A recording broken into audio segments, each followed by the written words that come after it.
बिस्मिल्लाहिर्रहमानिर्रहीम। तमाम देखने वाले भाइयों को अस्सलाम वालेकुम। उम्मीद है सब खैरियत से होंगे। दोस्तों, पाकिस्तान में टोटल 3 किस्मों की बॉडी बन रही है। ये किस्मों की बॉडी से मुराद ये है कि इसकी हाइटों में फ़र्क होता है। ये इसकी यानी कि 2-3 इंच ये बॉडी इससे बड़ी है और 2-3 इंच इसकी ये वाली बॉडी इससे बड़ी है। यानी कि ये तीनों अलग अलग स्टेप हैं। ठीक है, इसकी मुकम्मल तफसील ये है कि जो न्यू एशिया, रोटनीस, लालदीन जो रेगुलर बॉडी हैं सीवा की, वो छोटे साइज़ में आती है।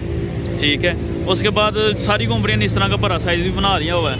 सारी कंपनियों ने इस तरह का बड़ा साइज़ भी बना लिया हुआ है। किसी कोई कंटेनर बॉडी कह देता है, कोई हरकोलिस बॉडी सॉरी कह देते हैं। ठीक है, लेकिन उनकी बॉडी का साइज़ ये वाला होता है, ये वाला। ठीक है, तो ये जो मिड मैन है ये सीवा का है। तो सीवा ने ये अपनी टेक्नोलॉजी क्यों दूसरों से 2-3 इंच छोटी रखी हुई है, इसका फ़ायदा ये होता है ये बॉडी खुल के चलेगी गाड़ी। यानी कि जब आप डाला खोलेंगे ना, तो फिर गाड़ी को आप वैसे भी आगे पीछे करेंगे तो ये गाड़ी होगी। लेकिन इसका भी आगे पीछे करना है, डाला खोल के गाड़ी चल सकती है इसका भी, और इसका नहीं खुल सकता है। इसका आपको फिर जब ये वाला ऊपर वाला हिस्सा आप उतारेंगे ना, ये पीछे से ऊपर वाला हिस्सा उतारेंगे तो ये बॉडी उससे 1 इंची 2 इंची बड़ी हो जाएगी। यानी कि वैसे 2-3 इंच का फ़र्क है, फिर ये सीवा की 2-3 इंच बॉडी बड़ी हो जाएगी। ये था जी बॉडियों में थोड़ा सा फ़र्क।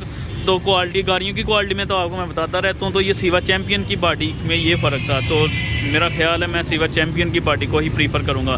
दुआ में रखिएगा याद। अस्सलाम वालेकुम।